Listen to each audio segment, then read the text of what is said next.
Thank you very much for staying with us this afternoon. And as you can see, we're going to have a musical finale to play us out at the end of this afternoon's discussion. You will notice from your programs that I am, just as I was not Muireann Kelleher, I am not Professor Pierce McHenry either, another good friend of mine. But yeah, there's enough substitutions going on that I was hoping to get the call for the Kerry team for this evening's match against Mayo. But fortunately, the game has been called off now, so you have your evening to follow the music rather than following the GAA. But I'm delighted to be here with three fascinating women for this panel to talk about home and migration. And it's actually something I'm really glad to be able to do because at one of the earlier editions of Ireland's Edge in Dingle a few years ago, I did a series of panels called Migration Nation, which spoke to Irish immigrants who were living abroad, people who had immigrated into Ireland, and people who worked with both in a way of trying to ask, what is our experience of migration like in Ireland, and why is it different to in many other places in the world? Because there are lots of countries where people leave and go and live in other countries, and there are lots of countries where people come from other countries to live. Ireland, at the moment, is a country that has both. There are lots of Irish people who go and live abroad, and there are lots of people from other countries who come and live in Ireland. And of course, as we know, and as we were speaking about earlier here in Mayo, much of Ireland has a very long history of emigration as well, and there are people of Irish descent living all over the world who have gone into different places to make their lives there. So I think that there's something particularly interesting about how we as Irish people experience migration, not only ourselves, but also for people coming and living in our communities. And that can be a positive thing in the sense that it should give us maybe a greater sense of perspective of the reality of migration around the world, but it can also be a negative thing in the sense that it's not an excuse to sort of pat ourselves on the back because there are lots of negative aspects of the ways that Ireland handles migration as well. So the three women that I have to speak with you this afternoon are Ola Mustapha, Rhetta Moran and Farah, Elle, and what we're going to do is speak a little bit about each of their personal stories, and then we're going to have a discussion, and then Farah is going to play us some music at the end of the discussion. So I'm going to start off by speaking to Ola Mustapha, who is living in County Mayo in Ballyhonus. Yes. And Ola, you have been living in the direct provision centre, or in the direct provision system here in Ireland for 6 years now, is it? Yes. And there are about 6,000 people in the direct provision system that was originally set up in the year 2000 to deal with people for a matter of months, and your experience has ended up to 6 months, has turned into 6 years for you. Yes. So I wonder if you might just tell us a little bit about your experience of living in a system that was obviously not designed for that length of time, and what that kind of experience has been like. I was talking to somebody earlier this weekend. She was doing a podcast about people that have been in the system for a very long time. And the person that brought her to me has been in the system for 9 years. This is her 10th year in the reprovision system. And she was saying, I'm tired of telling this story over and over and over again. You can go to Ola. She's been here for a while too. And she said, oh, so you are one of those people that have been caught in between the old system and the new system. And it's just amazing how you've been dragged from one horrible system into, let's say, I would say a lesser evil or a lesser painful system. When I arrived in 2014, it was the system where you have to go and queue up in the canteen 3 times in a day to get your food. You have to go and sign every day to get your post. And if the manager doesn't see you in 2 days, you get a letter from RIA saying we are allocating your room to somebody that needs it. It means they don't care if it's maybe you're just mentally down that day and you don't feel like going outside, and nobody cares. And then it was that time that there were cameras everywhere. There was no privacy. Nobody comes into your house. Nobody goes out. Nobody comes into the premises. You just this group of people locked behind this gate up the hill, and that's the story. And then in 2015, there was this working group that was put up by the Irish government to look into how to better the system, so to say. And there were recommendations that the system should allow people to live independently. And at that time when I came there, the houses in the convent are built in such a way that it's like a story building, like the normal Irish houses, where you have your bedrooms upstairs and the living rooms downstairs. But they've been modified to accommodate like 4 families in one house. You have 6 families living in one house. But now we have 2 families living in the same house, but you still get to share the same common room. You get to share the kitchen and, same living space, still no privacy. You're in your bedroom and somebody's opening your door and saying, oh, we are here for room check, we're here for house check, and they don't care if you're naked or you're dressed up, We just want to come and observe what's going on here and stuff. And So there's a lack of, I mean, there are more than 200 people living in over in 260 for 265 people living in Ballyhoney's house. And, we've had, as you say, it was a report in 2015. There was another Joint Oireachtas Committee report in December saying that the system is unfit for purpose, it's fundamentally flawed, it needs to be reformed and so on. I mean, in terms of, you came here in 2014 from Nigeria to seek asylum. I mean, it's a very difficult process for someone to go through in any scenario, never mind to be put in a system that doesn't provide any kind of independence. I mean, what is it like to go to have to start living in a way that is, I guess it's kind of like being treated like a child or something, wherein like every hour of your day, you're not allowed to work. You have to, as you say, you used to have to queue up for your meals. You don't have any sense of independence. I mean, you have children as well. Like, is that very difficult? It is very hard. When I came in 2014, I used to lock myself in my room and I would cry and cry and cry and wonder if, but at that time I didn't have the understanding of what the system was about. And I would often say to people, oh, I'll be out of here in 6 months. And here we are 6 years after we're still here.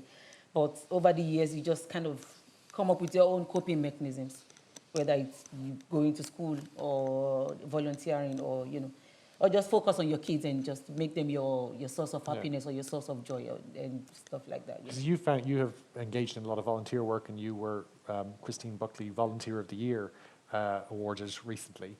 And, because long-running legal issues over asylum seekers' right to work, and it's something that is supposed to be coming in but is just constantly being frustrated.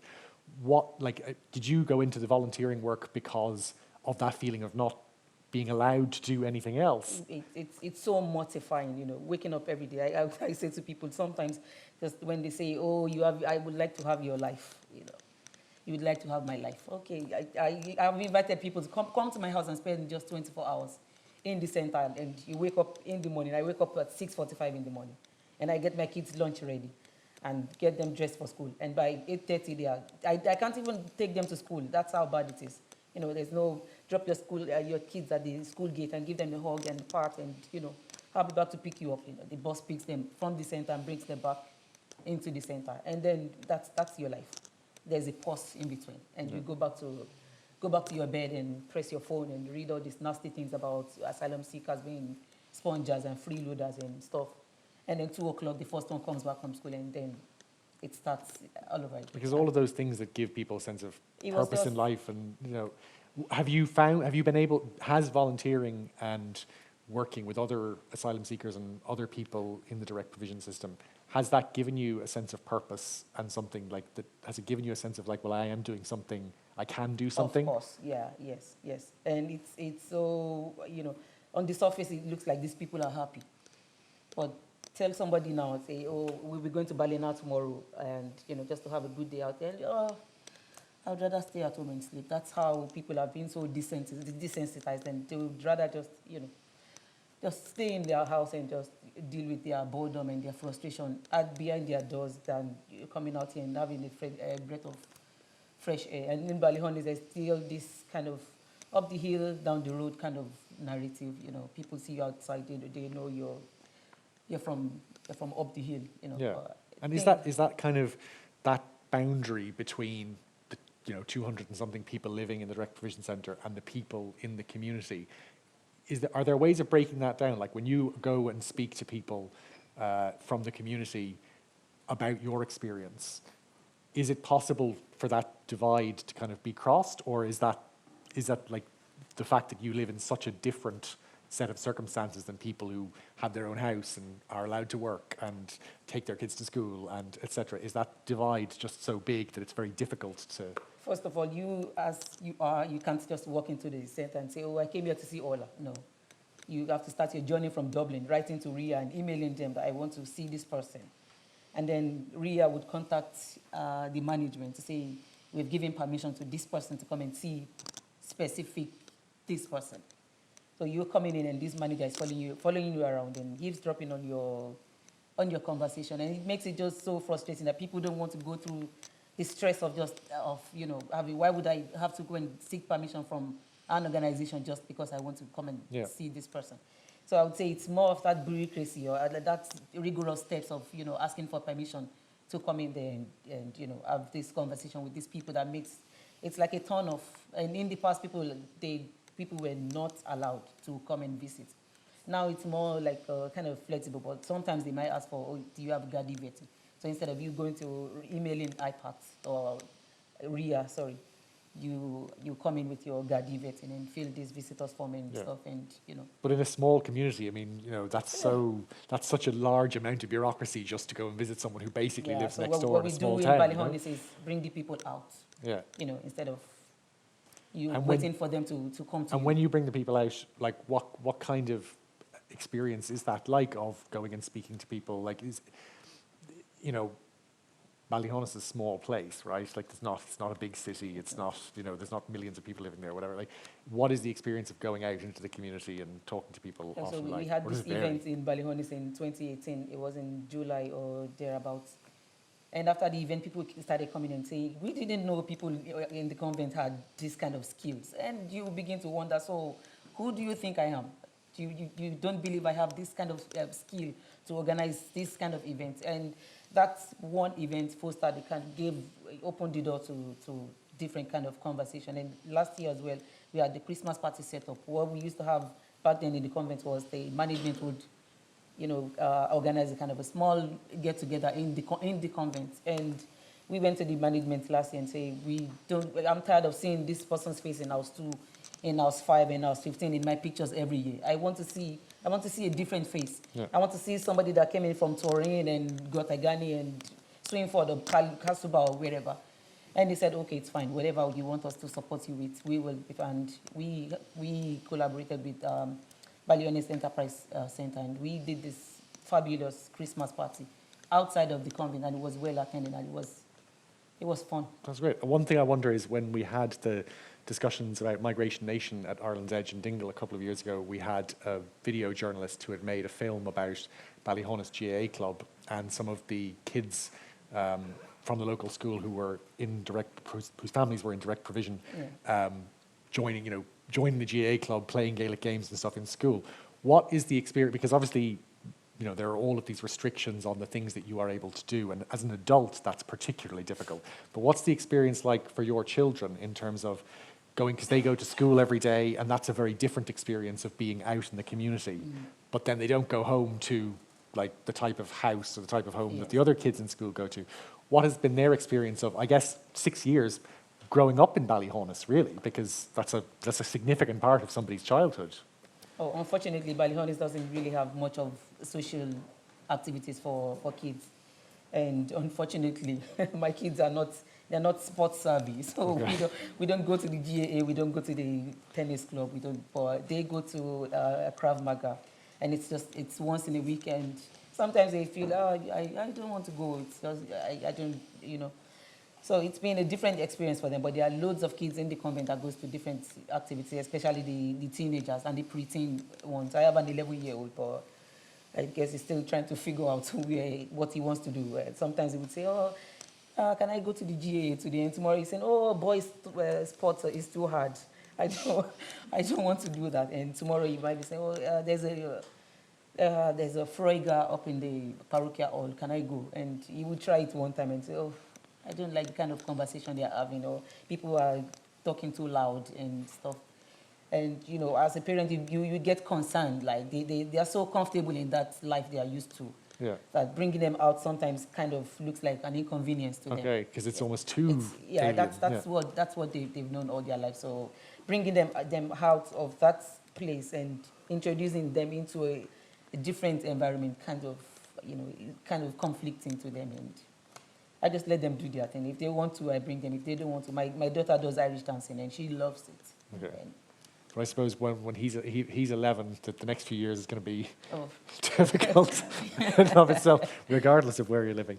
Rhetta, I wonder if I could turn to you, because you work with, you have worked for many, many years with asylum seekers in the UK and with groups that work with asylum seekers and refugees. And you have roots here in County Mayo, but obviously a lot of your work is in the north of England.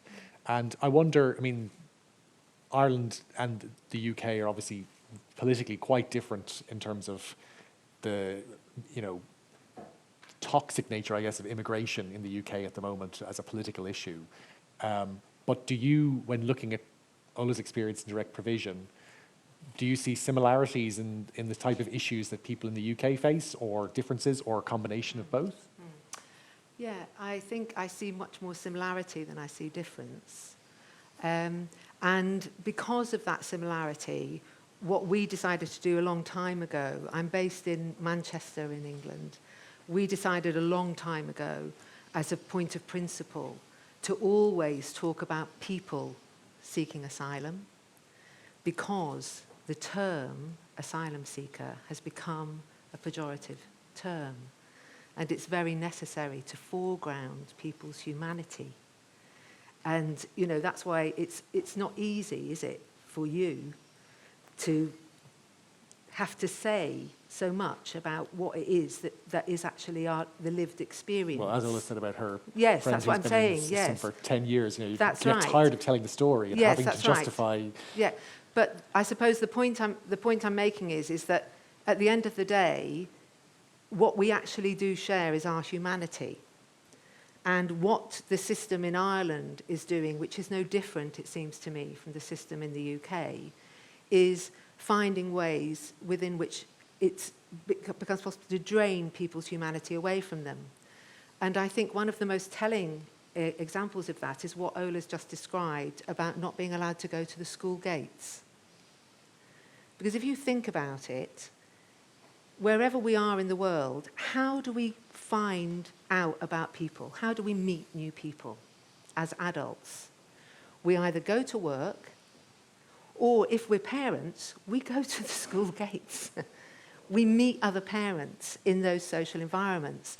So in both countries, we've got ourselves into a situation where the public spaces within which people can experience each other's humanity are being stripped away. And they're being stripped away legislatively. And I'm struck by the question of the boundary. You talked about up the hill and down the hill. Where do these boundaries come from? Where are they enforced? Historically, globally, the first attempt to create a boundary that actually policed people's movement using legislation was the Aliens Act of 1905, which was written to stop Jewish people who were fleeing pogroms from Eastern Europe from entering the island of England. So that's the first root of it. But I've come back and forth to Mayo from being 6 weeks old, being one of those babies on the ferry, and then a little girl who had the knitted Aran Cardi on the ferry, which was the sign that you were from Ireland, that you wore it in Luton, which is where I grew up, and you saw other children on the ferry with the Aran cardigan on. It was like a sign. Now, I've been coming back and forth. It's going to be 60 this year. I've been coming back and forth for 60 years. When I got to Manchester Airport on Friday, I had to go to a different gate. For the first time. In all the years since Knock Airport's been open, I had to go to a different gate. Why? Because of the Brexit. But then the other thing I think it's really important for us all to think about is that Brexit. Actually, what Brexit is about, on one level, is Fortress Europe. So Britain is no longer going to be part of the European Union. And there are terrible things in consequence of that. But actually, what has been done in the name of the European Union, including Ireland, and up until the 31st of January, including Britain, was Fortress Europe. Looking at the stats on how many people are fleeing from the Middle East or from Africa into Britain now, and the stats came out for Britain on the 31st, just 3 days ago, I just got them through this morning, they're down. The number of people seeking asylum is down. But I wonder how much of that is to do with how many bodies are in the Mediterranean Sea. or how many people are stuck on Lesbos in absolutely unsanitary open sewage conditions, which is what people also are in Calais. So I know that I've kind of wandered around, but there's just a few things I think it's really important to say. There's one other thing I wanted to say as well, from the point of view of my dad. My dad came from Shaheen. Sorry about this, it's just a bit funny with this ear. From Shaheen, so just outside of Foxford, this side of Foxford. And I am very, very fortunate because, unlike many people, he ran away at 16 to London. And I was struck this morning when Dermot talked about public spaces and he talked about the achievements of the Republic. One of the achievements he talked about was the eradication of TB in Ireland in the 1950s. My father went from Mayo to London in the 1940s, and he acquired TB in London because the conditions were so unsanitary for immigrant workers who actually couldn't often find spaces to sleep. No Irish, no blacks, no dogs. We were talking about this before. And that was when the NHS was in Britain. So you can see the discriminations happening again and again. And at this point, one of the big questions for me is, I'm so fortunate because I've got somewhere to come back to. I'm so fortunate to be somebody who's got a root. Morin is a very old name from North Mayo. I've read stuff, I don't know how romantic it is, that says it goes back to 500. I'll have that. Thank you very much. But actually, what a privilege it is, what an honour it is to have that knowledge about where you come from. When we were waiting to come on, I was saying, I look across the road from my auntie's house that she left me, and I know my granny planted that hawthorn. How many thousands and hundreds of thousands of people in the world, because of the naked strive for profit of global capital, how many people are there in the world who can never go and find that hawthorn, find that hawthorn hedge? Yeah. And it's hard to really express what that does for you emotionally. What you can feel, because you can feel your heart, because you know where you've come from. Yeah.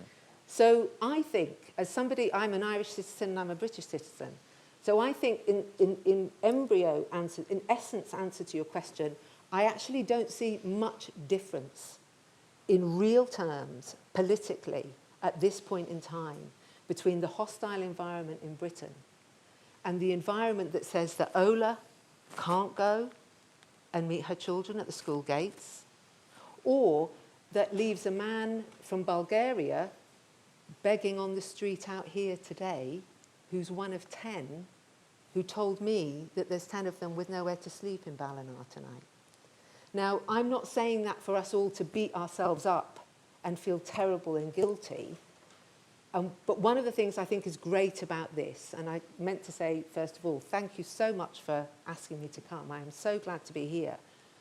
But I think what's wonderful is that if we can face the reality of the problem, or in the 21st century parlance, the issue, if we can actually put some words around what the issue is, we can use our own humanity to find... And there's something really interesting what you say about, my grandparents left Kerry and ended up in Luton as well. Oh, right. But, you mentioned the Aliens Act in the UK and the kind of Fortress Europe and everything, and the way that immigration control and the kind of dehumanization of desperate people has a very long history. I mean, indeed. American immigration control, a lot of it started in the 19th century as targeted against Irish people coming from places like Mayo and Kerry and other places, many of whom, a lot of their first legislation of border control was to deport people back across the Atlantic to Ireland. And what you say is interesting there about the idea of if we can put words on a problem and an issue, we can start to understand, we can start to get a different perspective on something. And there's a certain amount of trying to understand other people's stories, but also our own stories. Because as you say, that experience of seeing the hedge or whatever is something that a lot of Irish people can identify with. That is something that has echoes in other people's stories. And Farah, I wonder if, the mention of fortress Europe there. I mean, one of the reasons, of course, that there are fewer people coming across the Mediterranean now seeking refugee status is because the European Union has been paying to keep camps of people in Libya. And your family originally come from Libya, and you came here when you were 1 year old, was it? And you've grown up in Dublin since then. I wonder if you might just tell us a little bit about your family's story, but also your story as somebody growing up, you know, your entire memory is of living in Ireland. Yeah. But obviously you also know through the story of your parents that they have a different story, and one that involves another place that to you probably feels very far away and maybe quite alien as well. Yeah. Yeah, we moved here when I was 1.5. And I was raised in Dublin, and my parents they came to Ireland because they were training to be doctors, like they wanted to do their postgraduate studies. And at the time, Ireland was doing an Erasmus thing with Libya. So the circumstances were very different when they came. There's also a lot less migrants when they arrived. And then I think the experience for me growing up in a house where culture clash was like just a real thing. You know, when your parents are from another country and a different culture and religion and everything, we were raised Muslim, little kind of basic things are different when you go to school and then when you're at home. You know, even like little things like mass and communions and stuff, we obviously didn't do that stuff, you know. So I think the first time I heard the term culture clash was when I was 17, and then so many things in my life made sense. And I suddenly understood, you know, why so many things were just like had a catch to them for me, why certain things were hard to explain. And I think it's worth sort of thinking about when we're talking about things like DP and Brexit and stuff, that these are all the results of oppression, like systems of oppression. And I did a bit of training with the Youth Council in Ireland. They did this amazing thing on, there's 5 systems of oppression. And the first one is historical. So that's everything, colonialism, the history of oppression. And then the second one is institutional. So that's government, health systems, school systems. Then the third one is intercultural. So what's going on in the little culture groups and religions. And then after intercultural, it's interpersonal. So how we interact with friends and family. And the final one is internalized. And that's how all of those ones above end up in here. And how we do it to ourselves and how we do it to each other. I think that's a nice way to break it down. And it's also worth noting, like, I love when you were talking about, like, you know, bringing people out of Ballyhonus and everything. You know, that was a brave act of essentially integration. But I feel like people put a lot of the pressure of integration onto the migrants. But it's a two-way street. But also, integration is not like understanding the other side. Integration is understanding yourself. So I just think that growing up in Ireland with 2 perspectives like that, the sort of Libyan Islamic thing and then the Irish Catholic thing, it's like you can just see it all. Yeah. You know? And I wonder, I mean, you're a musician, as we've indicated, and you were telling me that you did 5 gigs yesterday, so you've been a Yeah. busy woman over the weekend. Yeah, I'm wondering, are my eyes fully open right now? I wonder, you know, that's really interesting what you say about, like, understanding, integration being something about understanding yourself, but also about the idea that, like, oppression can be internalized as well. Do you find, through your music, a way of expressing yourself or understanding yourself that helps you with that culture clash? Because obviously music is something that you come from 2 very different cultural traditions, 2 very different musical traditions. Do you find that your music gives you a way of understanding that for yourself, but maybe also expressing it to other people so that they can somehow understand some of that? Yeah, it's definitely a tool for unpacking it. It also, like, the arts have an amazing way of just cutting to the chase with people, like just getting straight to the feeling when these conversations can be difficult to have, because we were talking earlier in the green room, like, about, for some reason, these things, I've noticed, like, when you overhear people in pubs or whatever, I don't know, for some reason these things are like a debate, but they're not a debate. It's like, it's just a thing that's happening, and we're people, and like, we should really just learn. It's not about like what's right and what's wrong, and it's, we know, we have inside us, we have a very good understanding of what's right and wrong. But when it comes to the reality of, like, when people think it's a debate, it's not. It's just, we need to learn, like, we need to understand. I wonder, you were telling me that you did an event with some kids yesterday. The wellness, music and wellness. Yeah, and do you find, I mean, music is a really interesting way of interacting with children, and a way of cutting across cultural boundaries and communicating with them in ways that probably go beyond like the kind of discussion that one could maybe have with them. How do you find that the sort of diversity of your music and the cultural mix that comes from, how do the kids respond to that? Like, does it present something different to them or something interesting to them, or do they not see as much strange as maybe you did when you were growing up, being aware of that difference? I think when people relate to a song, or let's say song, for example, just as a songwriter, it makes them feel seen and heard. Mind you, like, I don't go into writing a song with that in mind. I'm doing it for me because I need to unpack something. But I guess that, I don't know if that answers the question, but it's definitely a very good way to focus on the similarities. I think we were talking before, though, about the role of children in Ireland and in Britain as well, when other children in their school setting have become at risk of deportation. And as you say, the perspective is not that this is something to argue about. There is a knowledge and an understanding that this is wrong and we are going to do something about it. And the children, when they're able to organise themselves, have actually been very successful, haven't they? There's some very high-profile cases in Ireland recently of kids but then at the same time, I understand that yesterday there was a deportation, you were saying, Ola, of a 10-year-old and mum back to Nigeria. So, you know, what the impact is of that being done in our name, I think that's a very important question for this question of the extent to which we are alienated within ourselves.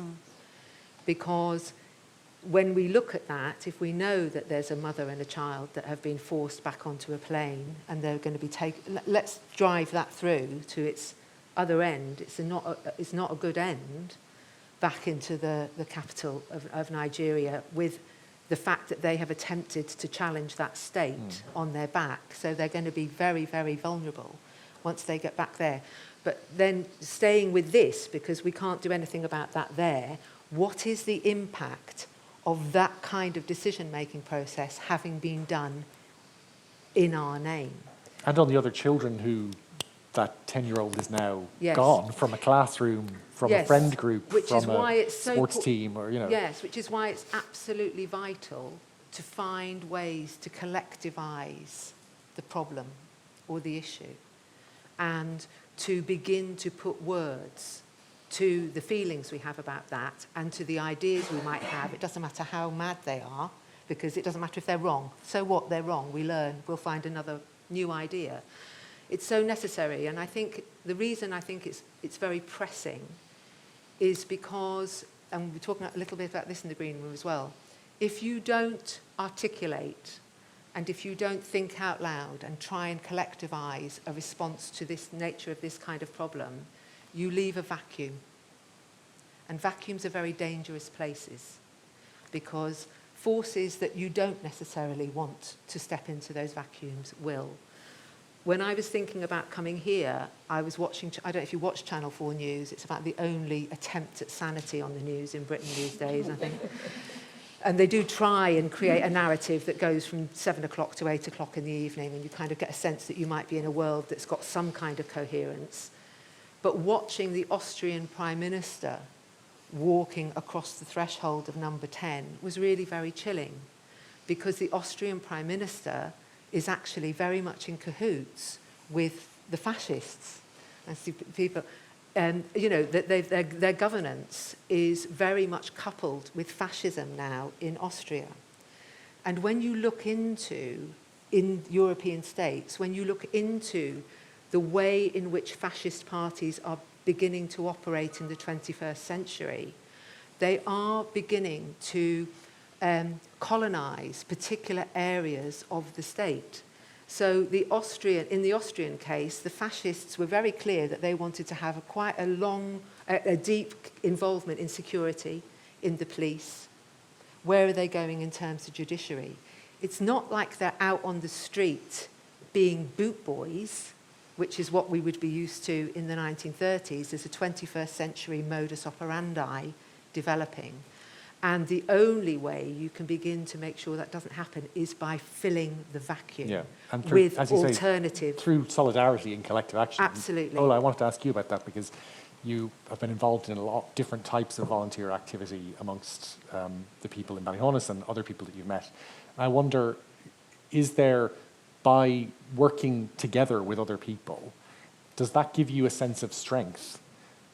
Or is it more a case of a feeling of necessity?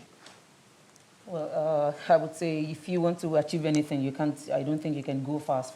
You're doing it all by yourself. You have to. There has to be the collective responsibility. Has to be something that you know, all of you have a kind of passion, and have, you know, you've had enough of this particular issue, and you just want things to change.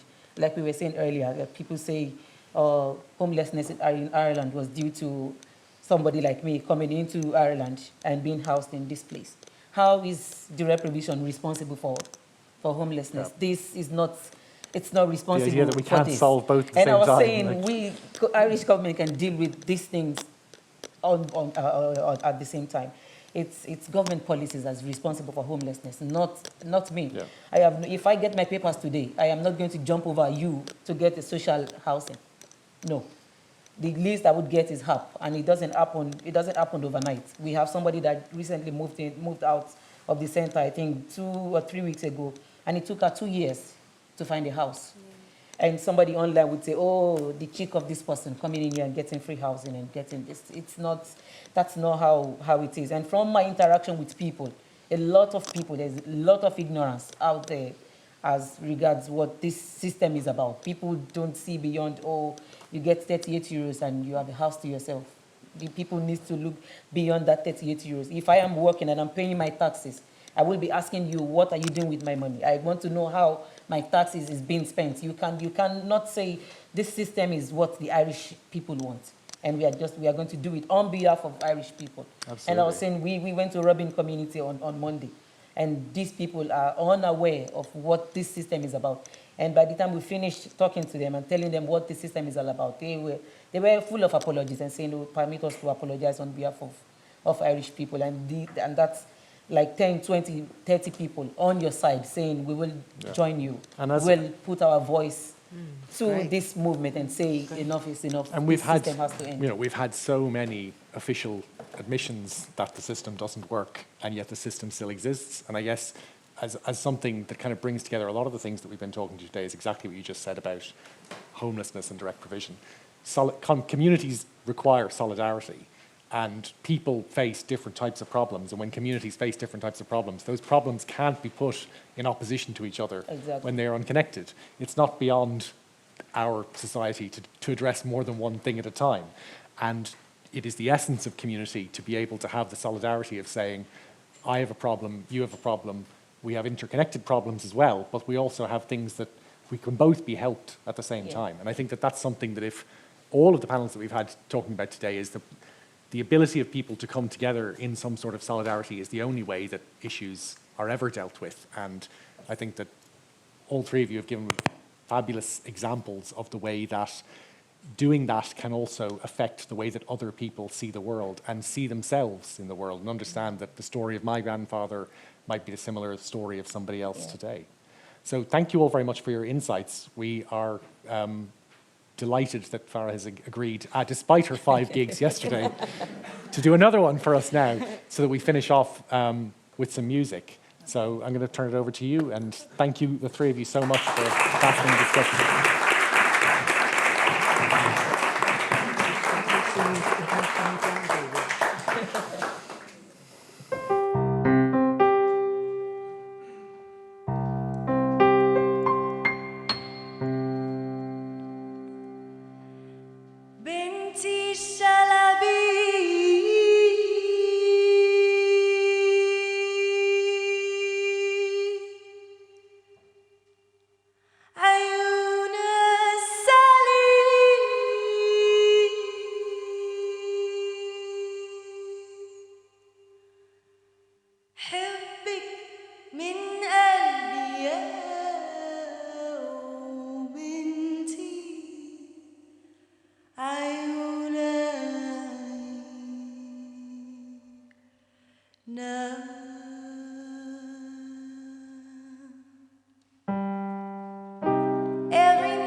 What if I can't see?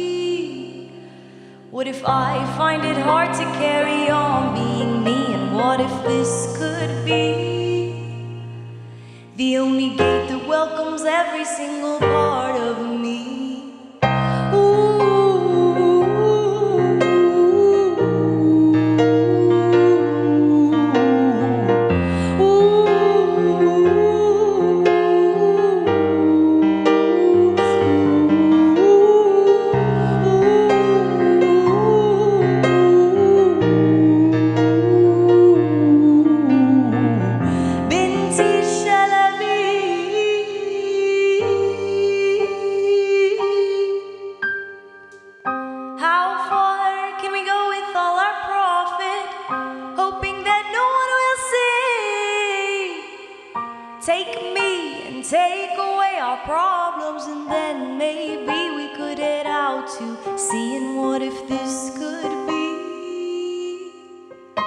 A solution to removing the veil that's wearing me, and all of a sudden I see that there's an ocean in the desert and it's waiting for me.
Thank you. That was silk. It was about culture clash. This next one's called Keeping Up Appearances. And yeah, I'm gonna finish with this, so thanks for Sick of keeping up appearances.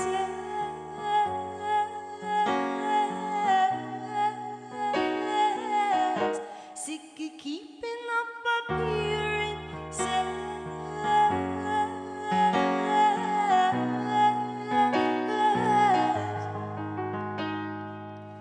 A leaf falls and flows down the stream, and once fallen as it lost all meaning. If it travels into a new scene, does it go somewhere where it'll grow greener? If I followed it down that stream, I would only go so far by believing that your care could do all the same. If I took you in and we fell deep in,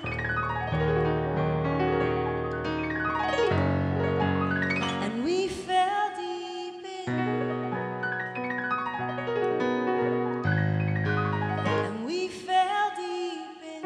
If it flowered and still stayed standing, even though the winter is always so demanding, 'cause you stripped me and left me bare, leaves me feel like I am going nowhere. Our mother, she caters well for those who have fallen and those standing still. But if our engines were running low, would she leave us to fall down below? Even the trees struggle to breathe, smothered by a darkness that's lurking beneath. Even the trees struggle like me, but they always rebuild their own leaves. My tears fall and flow down the stream, and once fallen have they lost all meaning. My tears fall and flow down the stream, and once fallen they have lost all meaning. And they whisper, ooh, ooh. They whisper, ooh, ooh. They whisper, ooh, ooh. They whisper, ooh, ooh. I see you carry the weight. The air, it pulled you away.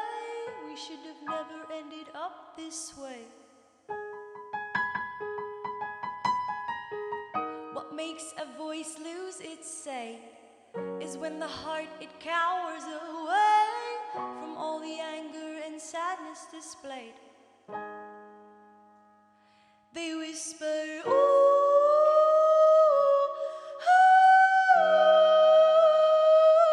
They whisper, ooh, ooh. They whisper, ooh, ooh.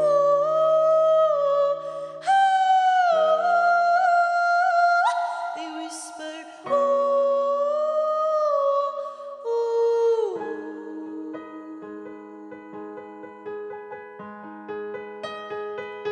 Well, I'm sick of keeping up appearances.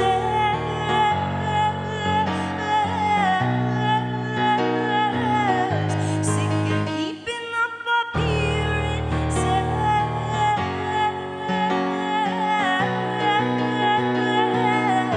Sick of keeping up appearances.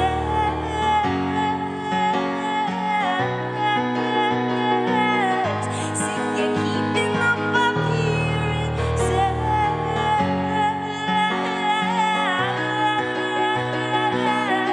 Sick of keeping up